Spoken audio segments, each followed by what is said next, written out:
You see these public earnings of FanDuel and DraftKings Right. and MGM. They're all focused on these two-team parlays and these teasers because they're holding 35% with them. Yeah. The people that are making the bets, they're uninformed. They don't know. They're just Recreational. They got no chance.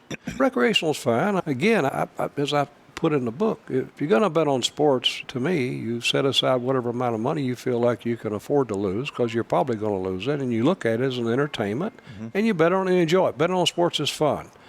But if you get involved and you think this is some get-rich-quick scheme, you could get yourself in a lot of trouble, which I did as a younger guy, and I shared that in the book. I do think that what you talk about is very important, and why downtown Vegas might be the best option for sports bettors, because you have 5 different books on one street.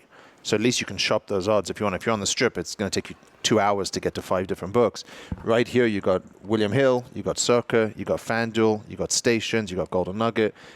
Not necessarily the best options, but you got at least 5 options for where you. And if I'm going to put a bet on, I'll walk to the Golden Nugget, see what they got versus Circa versus here, just to get an idea of the different lines. And they do drastically vary, to your point. I don't think there's any question about that. Downtown, you've always been able to get a better value as far as your gamble's concerned. The blackjack rules have always been more liberal. They've been fair. The crap odds. Sports betting, the problem with sports betting in Nevada is you've got monopolies now. You've got, instead of having 5 individual owners down there with 5 individual opinions, I don't know who all's running these books, but you probably only got, I don't know how many you got, but the worst thing that ever happened in Nevada, the worst thing that ever happened was these mergers. Yeah.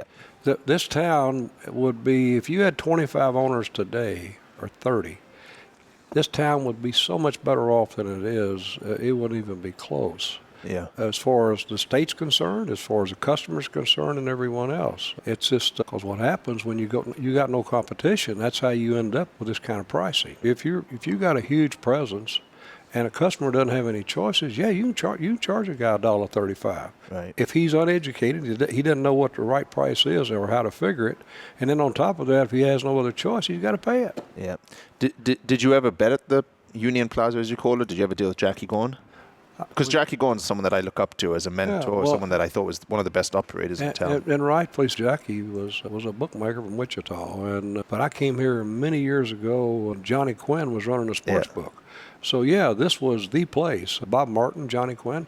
But Jackie Gorn, I bet here when I first came to town. I bet here, and I bet the El Cortez. We bet all over town. Yeah. Is there any sports that you, over the years, have stayed away from? Because there wasn't a lot of talk about boxing. We mentioned boxing a little bit earlier. Were you guys taking any action on any of the big boxing events or the Tyson fights in the 90s, any type of mixed martial arts? First of all, I never took any action on anything. Yeah. Okay, I bet on it. But to answer your question, no, I bet on it. When I was doing this, I bet on every sport there was. Okay. Yeah. Nice. Did you bet on? What years were you in jail? No, I went to prison in 2017. Okay, so you were out during COVID, or were you there during COVID? I was in there during COVID. I got released because of COVID. So then the question I was going to ask you is a moot point, but we all found ourselves betting on Russian ping pong and Korean baseball during COVID. You stayed away from that. You're too smart for that. Yeah, well, what happened was over the years, I quit betting baseball probably 25 years ago. We were working 365 days a year. I was literally killing my people. You get in the fall of this time of the year, you got college basketball, you've got college football, you've got the NFL, you've got hockey, and every day you've got to make numbers on every one of these games, and then you've got to go out and you've got to make all those bets, and then you've got to pay, you've got to collect, you've got to do all those things. And then baseball during the season, it's relentless. 162 games. Yeah, but 7 days a week, and then games over at midnight, and you're up at 4:30 the next morning. So anyway, at that time I'd got in the golf business. I got back in the automobile business. Here was my day. I sat at a desk with 3 monitors, and I had 7 golf courses. I had 22 automobile dealerships.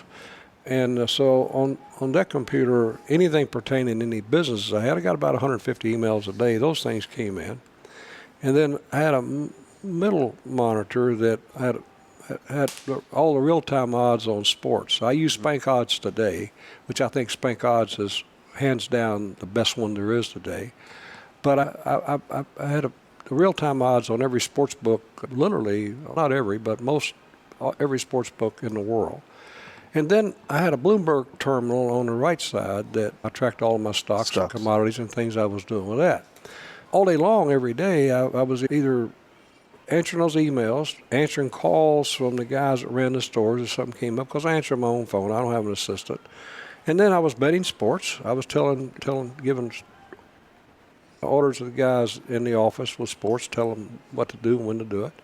And then I was doing stocks with the Bloomberg thing, so I was pretty busy. Yeah.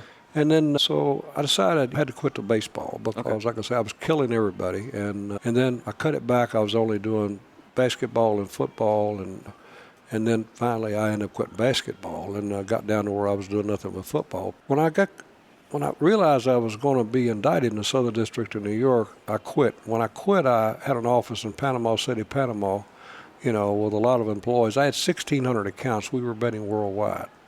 But I had to quit to prepare for the trial. And, of course, once I got convicted and I went to prison, I was doing no gambling at all. Yeah. And then because I went to prison, I still had about 5 golf courses, and I had 18 car dealerships. I got rid of 4. And so I'm in prison, and I'm trying to, run these businesses in prison, which is pretty tough. And so anyway.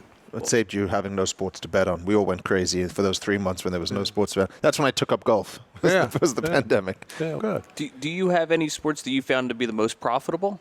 Must be football. It's the only one you're keeping on doing, right? No, not really. I think, no, it wouldn't be the most profitable. I bet sports today because, look, I enjoy betting sports. I'll bet sports until the day I die, and I'm still successful in doing what I do. If I ever got to the point I wasn't, I quit. And I still get a thrill out of betting on sports and watching a game. But I don't have the time to do the other sports, and I don't have the interest in getting back involved from that perspective, having a large number of people, dealing with a large number of people. I'm more or less today what you consider a serious recreational player. Maybe I'll probably never be what you call a recreational player, but anyway. You still move the lines, right?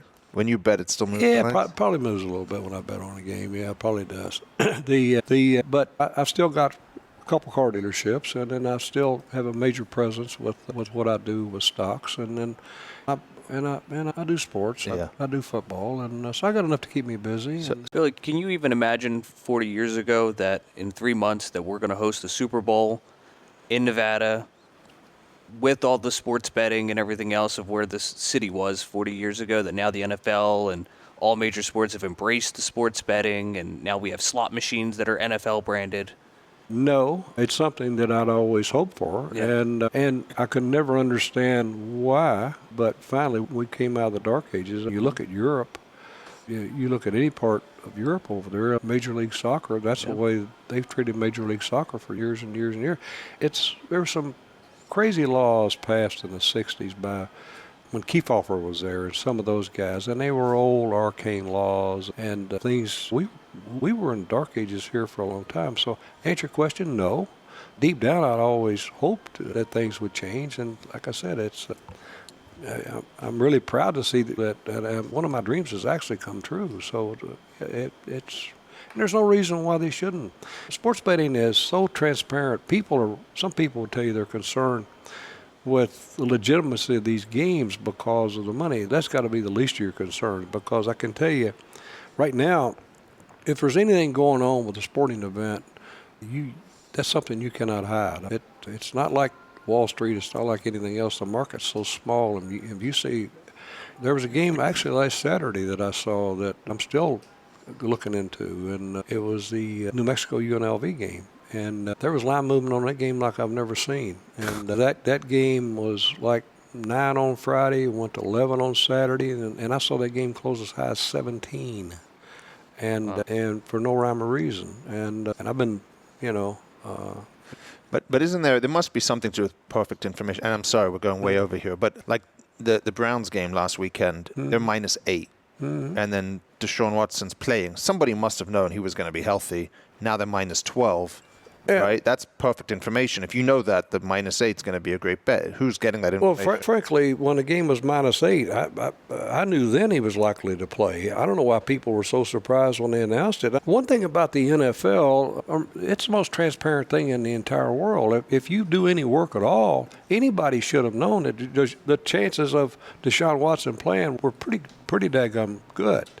And why people were surprised when they announced he was in and to move 3 points, it shocked me. I thought to myself, who in the world didn't know that he was probably going to play to start with? Books, every book. Yeah, and it was just amazed me. And but all that information is out there. The NFL is probably the most transparent thing in the entire world. You wish the stock market was as transparent as the NFL is. And just switching gears completely off of sports betting for a minute, but we really wanted to touch on it because it's a big piece of your book.